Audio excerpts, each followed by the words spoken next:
kompetensi profesional SDM global.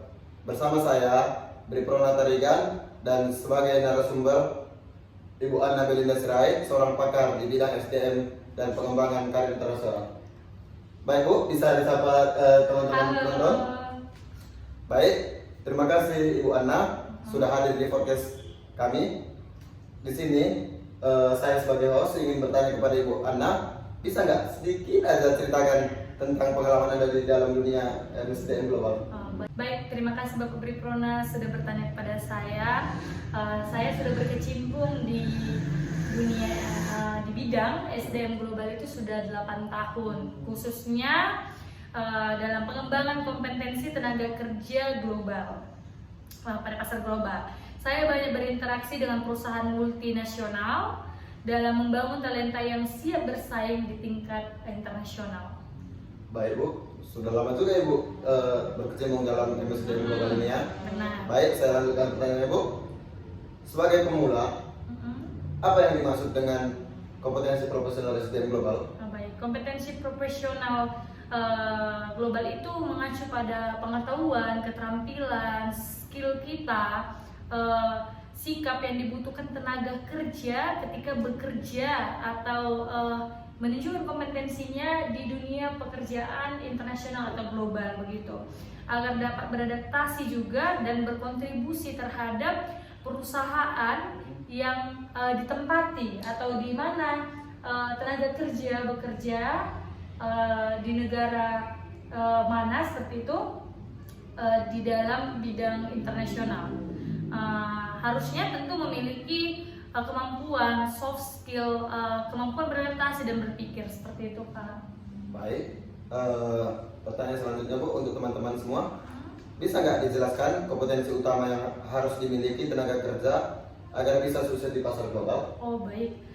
Tentu beberapa kompetensi utama yang harus dimiliki tenaga kerja agar berhasil di dunia global itu, yang pertama itu adalah kemampuan komunikasinya. Tentu secara internasional tenaga kerja harus memiliki kompetensi berbahasa asing, seperti itu Pak, berbahasa asing, menggunakan bahasa Inggris yang lancar atau menengah seperti itu. Kemudian harusnya memiliki tingkat kemampuan untuk beradaptasi terhadap situasi lingkungan, situasi negara yang ditempati, situasi pekerjaan, lingkungan pekerjaan seperti itu. Kemudian tentu harus bisa memecahkan masalah dan berpikir secara kritis, karena kan sudah tinggal di negara lain, sudah memiliki tantangan yang lebih kompleks dalam dunia global seperti itu. Kemudian kolaborasi lintas budaya, di mana kemampuan bekerja dalam tim yang terdiri dari beberapa latar belakang. Kan tentunya di dalam pasar global bukan hanya dari Indonesia saja yang datang untuk bekerja, tetapi tenaga kerja dari latar belakang yang berbeda, negara-negara yang berbeda, sehingga di situ diperlukan kolaborasi dalam tim yang baik. Kemudian manajemen perubahan, dunia kerja berubah sangat cepat, sehingga kemampuan untuk beradaptasi itu menjadi kunci suksesnya seperti itu Pak. Berarti kalau bahasa sini minimal menengah ke atas lah ya, harus tahu. Harus tahu gitu ya. Baik, saya lanjutkan. Apa tantangan terbesar yang dihadapi tenaga kerja dalam membangun kompetensi global mereka? Baik, salah satunya tantangan utama adalah kesenjangan keterampilan Pak. Jadi banyak pekerja yang masih kurang dalam menguasai bahasa asing atau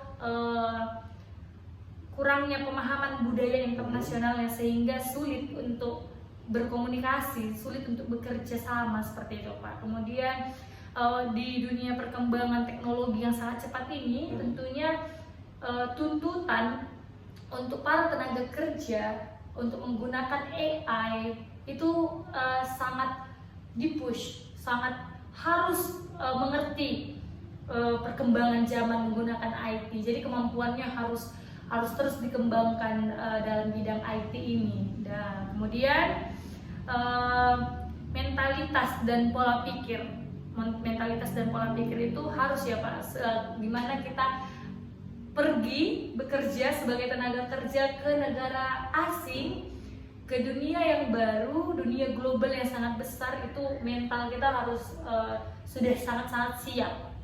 Seperti itu. Ibu ini kan udah 8 tahun di MSDM Global, di pemasaran global. Jika teman-teman kita atau teman-teman pendengar yang ingin meningkatkan kompetensi mereka agar siap bersaing di pasar global, apa saran Ibu untuk teman-teman kita? Baik, saran saya yang pertama itu ya tentunya fasih dalam berbahasa asing, bahasa Inggris tentunya. Kemudian pelajari budaya yang ada di lingkungan internasional itu sendiri. Kemudian itu bisa diacu dengan melalui kursus atau pengalaman langsung agar kita bisa mengerti bagaimana dunia bisnis internasional itu sendiri. Kemudian perluas jaringan profesionalitas. Jadi jalinlah hubungan bisnis yang baik terhadap orang-orang. Kemudian asah lagi kemampuan dalam menggunakan teknologi yang saya bilang tadi seperti AI, penggunaan AI, karena sekarang di dunia internasional itu dibutuhkan sekali robot-robot ya Pak, supaya tidak kompetensi kita itu digantikan oleh robot-robot AI seperti itu kan. Kemudian ambil pengalaman internasional bisa melalui remote work atau proyek multinasional seperti itu, mengambil pengalamannya supaya kita lebih percaya diri lagi bekerja di pasar internasional seperti itu. Jadi teman-teman semua sudah tahu lah ya gimana itu meningkatkan bersaing di pasar global. Langsung nih dari pakarnya udah berpengalaman ya Bu. Terus banyak juga hal yang menarik di pengalaman pasar global ini ya Bu. Sebelum kita akhiri, apa pesan terakhir, pesan-pesannya untuk pendengar kita Bu? Ya baik, tentunya jika seseorang ingin bekerja di pasar global, tentunya harus siap bersaing kok secara kompetitif. Jadi haruslah menyiapkan berbagai skill, kemampuannya untuk bisa bersaing secara internasional seperti itu Pak. Jadi teruslah belajar, terbuka terhadap perubahan, dan siapkan diri untuk menjadi tenaga kerja yang kompetitif. Pengalaman Ibu yang Ibu ceritakan tentang untuk teman-teman pendengar ya.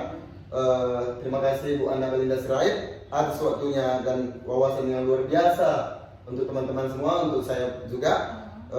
Sampai ketemu di episode berikutnya. Terima kasih. Dadah.